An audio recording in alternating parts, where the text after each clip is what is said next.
Hey, what's going on guys? Smiley Panics here, and today I'm going to be giving you my top tips and tricks for Apex Legends. First of all, I want to say, I'm sorry about the gameplay. I'm not too sure why it is the way it is, but it is a little bit jumpy, and it might be my recording software, so I'm going to try out a few different things, but I'm just letting you know that this gameplay that you're seeing right now is going to be a bit choppy, and I am sorry about that. Anyway, let's get right into it. So first of all, I'm going to be talking about movement. Movement is the most important aspect of this game.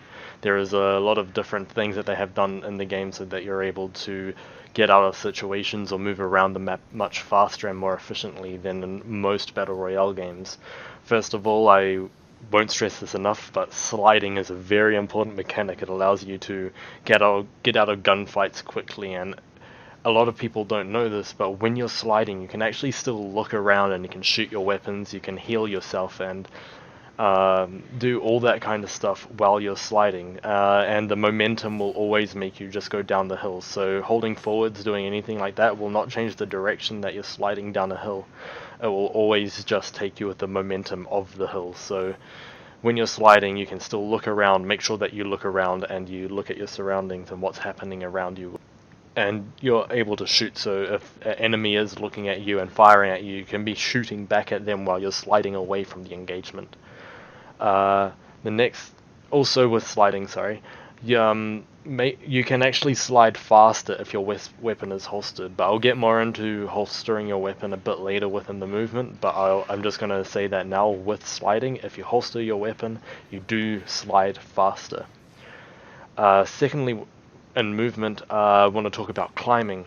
So you can jump and climb and mantle over different, pretty much anything in game, but you can also, if you hold the jump button and hold forwards, you can climb up the wall a bit while jumping, and it allows you to get up to much higher heights and allows you to climb over a lot of things that you might not think you're actually able to climb over in the game. Now, I'm also going to talk about now holstering your weapon. Holstering your weapon will allow you to run faster, run much faster. So every single weapon in the game has the same run speed. If you holster your weapon, you will run much faster, and every single character in the game, there's been a lot of people saying that different characters are slower, different characters are faster. Every character in game run at the exact same speed, bar a few, only because of their abilities that they can sometimes activate. Other than that, everyone runs the same speed. Talking about the abilities with the characters, so I'll let you know the characters that actually have speed boosts. So some of the characters that there are characters in the game which abilities allow them to move faster within the environment. First of all, this isn't really running faster, but Pathfinder's grapple will allow you to navigate through the terrain much quicker for like a short duration of time, for the amount of time like it takes for you to grapple to the place that you've grappled to. You've also got Bloodhound's ultimate ability, which Bloodhound's ultimate ability will allow him to run faster as well as another few other things, but you can run faster with Bloodhound's ultimate. Then there's Wraith's tactical ability, which Wraith's tactical ability will allow her to go invisible but with blue trails, and she will be able to run quickly out of engagement for a short period of time. Then she's also got her ultimate ability, which is mainly there to place portals for your team to go through, but between the period of your first portal place and your last portal placement, you can actually run quicker than you would usually run in the game. Then you've also got Bangalore's passive ability, which Bangalore's passive ability is, if she is shot while she is sprinting, she will run much faster than everyone else in game. I think it's something like 2 times faster, but I'm expecting a nerf in that because in game that is, like, you can really notice it, and for a lot of people it's a bit too much. Now, moving away from the movement, something I would highly recommend is making sure that you play with people that you know. I know it's not always possible because your friends might not be playing at the same time as you, but it is a good idea to try and find people that you can click with and can play well with, because it's good to have a team that works well together. On top of that, when you're finding a team that works well together, make sure that your team uses characters that will complement each other's, like, your own playstyle as well as complement like the team. For example, something that I would recommend is a Bloodhound with a Wraith or a Lifeline and a Bangalore. The reason I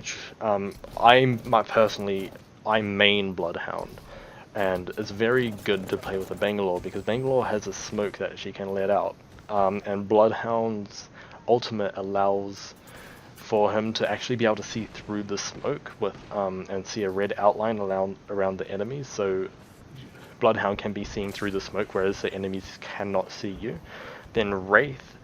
The reason I changed between Wraith and Lifeline is because they're just good to have on the team. Wraith is very good for allowing your team to know, well, your team to have like a good escape route with the portals that she can place. But then Lifeline is also very good to have to help heal your team if you get in a bad engagement, and for example, no one in your team has anything to heal, and she can also revive much quicker than anyone else, so it's very good to have either a Lifeline or a Wraith on your team. So just play around with the different characters in the game and see what your team works well with having all together in the team.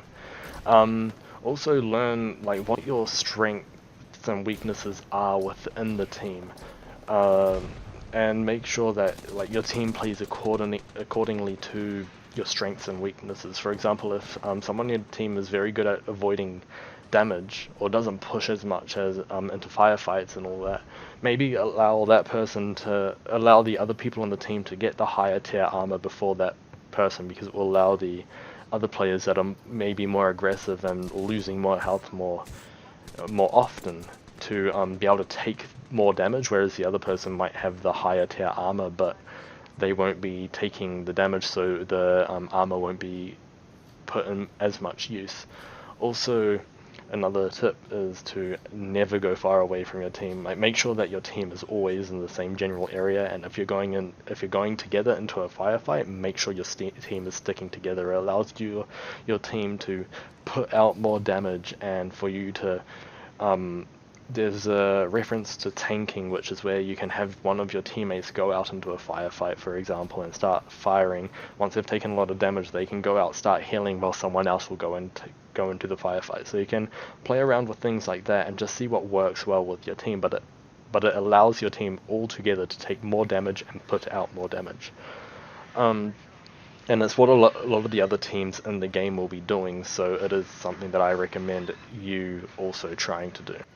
Something else I would try and recommend you doing is trying the different characters and trying to find a character for you to main. It's always good to have the ability to be able to use other characters, but it's always also good to have a character that you know your way around, and a character that can actually play to your advantages. So for example, if you're more aggressive, it might be good for you to go as a Wraith, because you can go in, take some damage, but then you can dip out quickly. If you are losing a firefight, you can dip out and do something like that.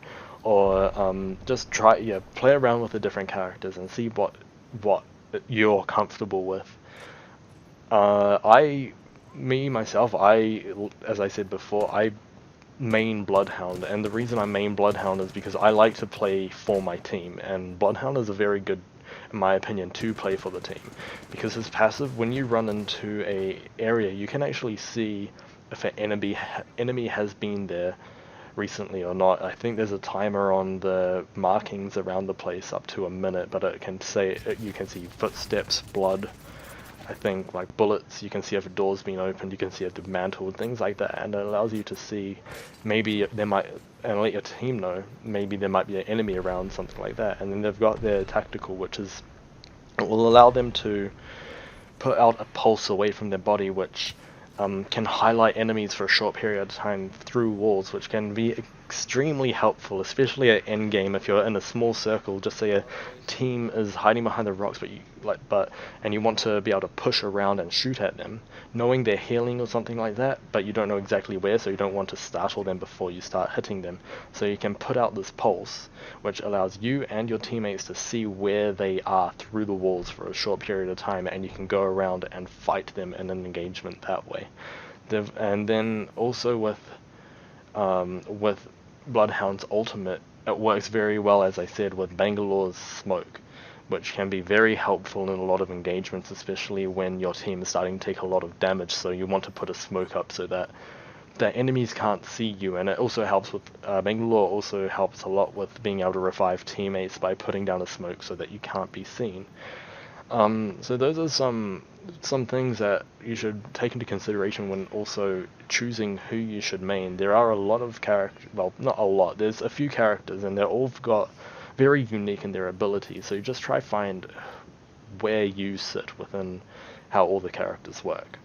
Now, there's also some tips, like, I wouldn't recommend always playing with randoms, but I know sometimes people don't have a choice. Like, the game you're seeing right now is actually me playing with randoms, and it was my first game on for the day. I know I'm not the best player, but, like, these tips I just feel like might help you in situations that you might not feel comfortable in, and I know it's helped me.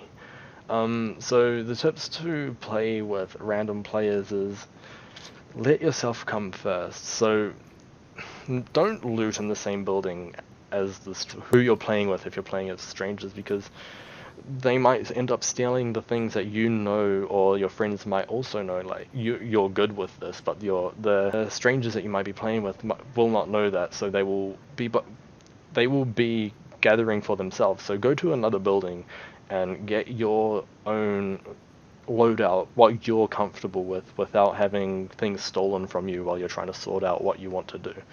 But in saying that, you don't want to completely disregard your team. Always, even when playing with strangers, always stick with your team. Never go too far away from your team, because your team is the most valuable thing that you could have in a firefight. So, like, for example, if you've got level 2 armor on, and you see another piece of level 2 armor somewhere else, ping it so that your team knows, okay, there's level 2 armor here, so if someone only has level 1, they can go grab it. But if you've only got level 1 armor or no armor, and you see a level 2 armor piece or a level 3 armor piece, pick it up for yourself first before picking it up for your teammate, because you don't know yet you don't know what the team is like that you're playing with, so you want to protect yourself first, but you also want to make sure that your team is in a suitable thing where they've got enough gear so that they can also take part in engagements. You don't want to be stealing everything from them. Of course, you want to make sure you've got your main loadout first, but you want to make sure that your teammates have enough like healing and have enough shields and things like that, so that you can make sure that everyone is working at their top notch and that everyone can work together properly, and no one's sitting back and just too scared to go out because they don't have enough health or enough shield, something like that. So just, yeah, always make sure that you make sure you've got what you need first, but also make sure that your team ends up getting what they need, if that does make sense. Also, communication, like, this is for as well playing with your friends, not just for playing with randoms, but make sure that you are always having good communication with your team. Even if you don't have a mic, the game has an amazing ping system, so you can ping literally anything. You can ping weapons, you can ping enemies, everything like that, so you don't necessarily need a mic. It is good to have a mic, but you don't need a mic, and you can still communicate and help out your team in that way. So just make sure that you've got good communication with your team. And for example, like, if there are enemies nearby, in my opinion, it's always better to try and ping the enemies and trying to say, oh, there's an enemy over there, because you'll be talking relative to you, but it might not look the same to a player that you're playing with, so it might take them more time to see. Whereas if you ping where the enemy is, your teammates can see exactly, okay, the enemy is in this general area. It just, in my opinion, makes it easier for your team to work together if you're playing that way. Finally, I'm going to actually talk about the weapons. Make sure that you're choosing weapons that complement your playstyle. So if you're pretty good at close range engagements, try and make sure that you're going for your close range weapons first, like get a shotgun, get an SMG, something like that. When you spawn, always make sure that you pick up whatever there is. It's always better to have a weapon than no weapon, so make sure that you're picking up everything as soon as you spawn to make sure you've got something. But once you start getting a good amount, keep looting. It is good to keep looting in this game and try and sort out a loadout that works well with you. Some tips that I've got with... Oh, also, sorry, before I get into my recommended class loadout, loadout for the game, make sure that you learn which weapons have good attachments and what are the good attachments for each weapons and what is strong. My recommended loadout is what a lot of people think are the strongest weapons in the game, but it is strong to playstyle. I'm not saying that these weapons aren't strong at all. They are very strong and very useful in engagements, but you also need to understand what situations to be using what. Like when you're picking out your weapons, try and make sure that you've always got maybe a close to mid-range weapon and a mid to long-range weapon to make sure that you can protect yourself in any kind of engagement that you get yourself in. My recommended loadout would be a wingman with a skull piercer, which is the hop mod for the weapon. The skull piercer is very good because it actually allows for a lot more damage if you end up getting headshots with it. And the wingman itself, which is actually just a revolver, it has, I think it shoots like 40 to 50 damage per shot, which is very strong. Yes, it's got a lot of recoil, but it's still a good weapon and it's still decent to use, and it's what I usually use for my mid to long range engagements, because the weapon I use for my close range can only really be used for close range, and that's the Peacekeeper, which is a shotgun. I usually try and find a Peacekeeper with a precision choke. The precision choke allows you, when you're aiming in, it will end up closing up, it will charge the weapon and it will make a tighter spread for the bullets, so the bullets go in a smaller spread than it usually would, and it also helps with I think it increases the damage as well. I've seen people hitting people for like 100 each shot, not even getting headshots, just hitting people for 100 at close range, 100 damage, and I just think it's very useful for close range engagements, especially when you're going around a corner and you can just be aimed in, and if someone ends up being there, you can really hurt them very quickly. So those are my tips and tricks for Apex Legends. If you did enjoy, please leave a like, comment down below what you thought of the video, and please share with your friends if you think that this might help them.